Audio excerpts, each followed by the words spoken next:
شاہ ایران ایک وسیع اور خوشحال مملکت پر حکومت کرتا تھا۔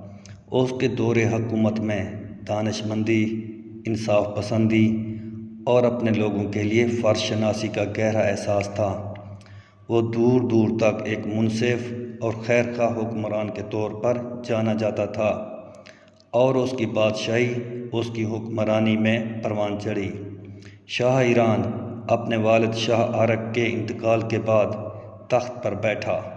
وہ اس وقت صرف ایک نوجوان تھا، لیکن وہ بہت کم عمری سے ہی قیادت کے لیے تیار ہو گیا تھا۔ اس کے پاس سفارتکاری کا فطری تحفہ تھا اور انصاف کا گہرا احساس تھا، جس نے اسے اپنی رعایا سے پیار کیا۔ شاہ ایران کے سب سے قابل اعتماد مشیروں میں سے ایک ان کے بچپن کے دوست سر ایڈریان تھے۔ سر ایڈریان نوجوان لڑکوں کے زمانے سے ہی شاہ ایران کے ساتھ رہتے تھے اور ان کا رشتہ اٹوٹ تھا۔ اس نے بادشاہ کے داہنے ہاتھ کے طور پر خدمت کی، ہر معاملے میں مشورہ اور مدد فراہم کی۔ جیسے جیسے سال گزرتے گئے، شاہ ایران کے ساتھ بڑھتی گئی اور بہت سی پڑوسی ریاستوں نے تنازعات کو حل کرنے میں ان کی رہنمائی حاصل کی۔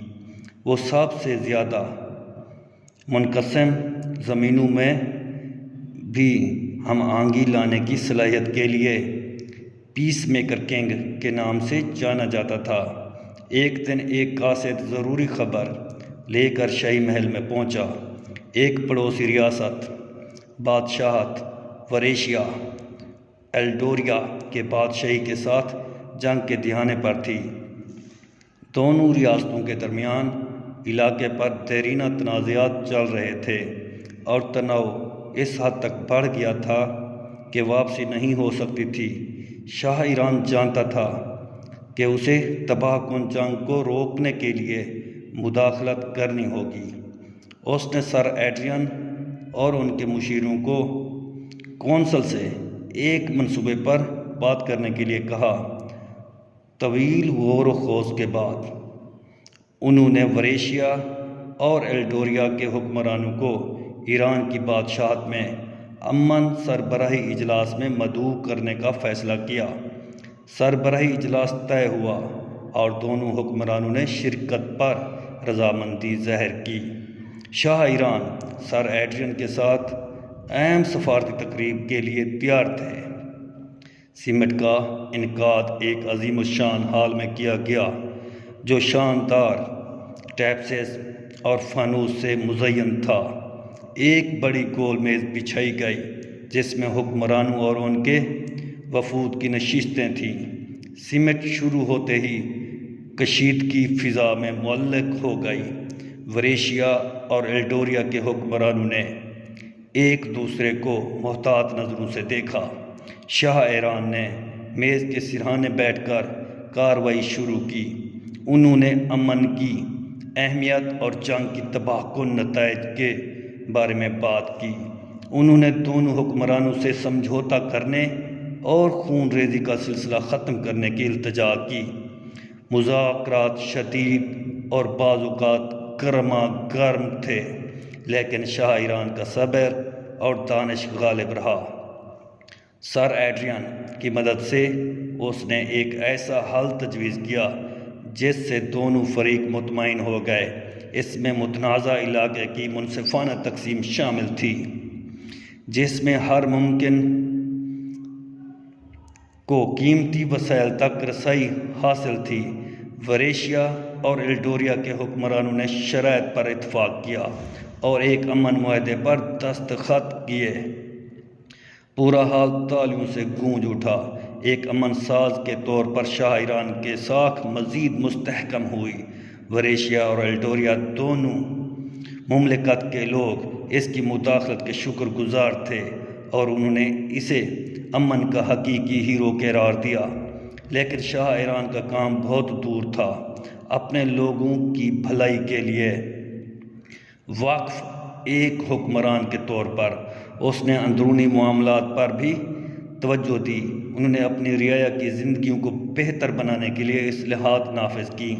بہتر تعلیم اور صحت سے لے کر بنیادی ڈھانچے کی ترقی تک ان کا ایک اہم اقدام عام شہریوں پر مشتمل مشیروں کی ایک کونسل بنانا تھا۔ ان کا خیال تھا کہ فیصلہ سازی کے عمل میں مختلف پس منظر سے تعلق رکھنے والے لوگوں کو شامل کرنا بہتر حکمرانی کا باعث بنے گا۔ اس کونسل نے قابل قدر بصیرت فراہم کی اور مملکت کی پالیسیوں کو تشکیل دینے میں مدد کی۔ شاہ ایران کی قیادت میں مملکت نے ترقی کی، تجارت پروان چڑھی اور لوگ اعلیٰ معیار زندگی سے لطف اندوز ہوئے۔ اس کا سلطنت ثقافتی ترقی کی طرف نشان زد کیا گیا تھا۔ سلطنت میں فن اور ادب کے ساتھ ایران کا دارالحکومت شہر ثقافت اور علم کا مرکز بن گیا، جس نے دنیا کی کونے کونے سے علماء اور فنکاروں کو اپنی طرف متوجہ کیا۔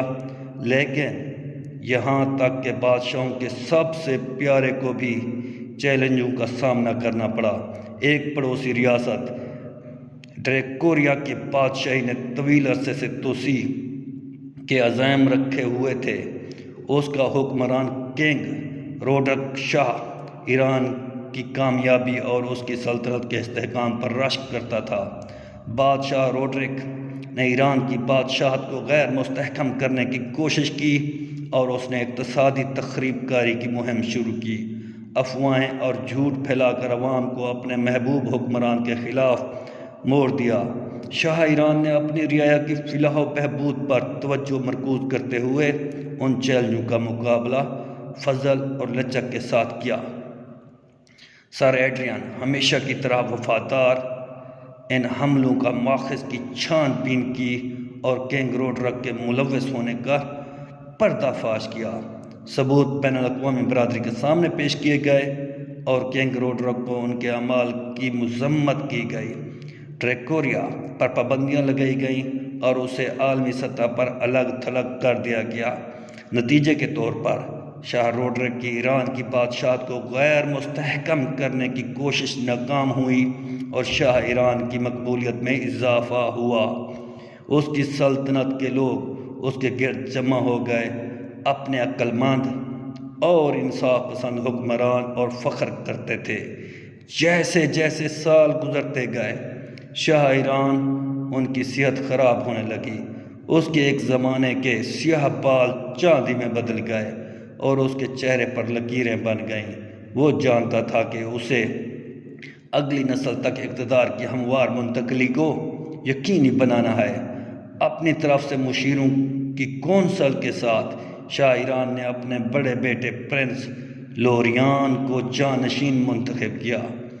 اس نے لوریان کی قیادت کے طریقوں میں رہنمائی کی، اسے حکمت، انصاف اور ہمدردی کی اہمیت سکھائی۔ اقتدار کی منتقلی بغیر کسی رکاوٹ کے تھی اور مملکت کے لوگوں نے اپنے نئے حکمران کا کھلے عام استقبال کیا۔ شاہ ایران اپنی زندگی کے دھندلے وقت میں تخت سے دستبردار ہوا اور سمندر کے کنارے ایک پرسکون محل میں پرسکون زندگی گزارنے لگا۔ اس نے اپنے دن اور اپنے طویل اور مکمل دور حکومت کی عکاسی کرتے ہوئے گزارے لہروں کو ساحل سے ٹکراتے ہوئے دیکھا۔ وہ مطمئن تھا، یہ جانتے ہوئے کہ اس نے اپنے پیچھے ایک ایسی بادشاہی چھوڑی ہے جو امن اور خوشحالی میں پروان چڑھ رہی ہے، اور یہ کہ اس کی میراث بطور پیس میکر کنگ آنے والی نسلوں تک زندہ رہے گی۔ اور یوں شاہ ایران کی کہانی اختتام کو پہنچی۔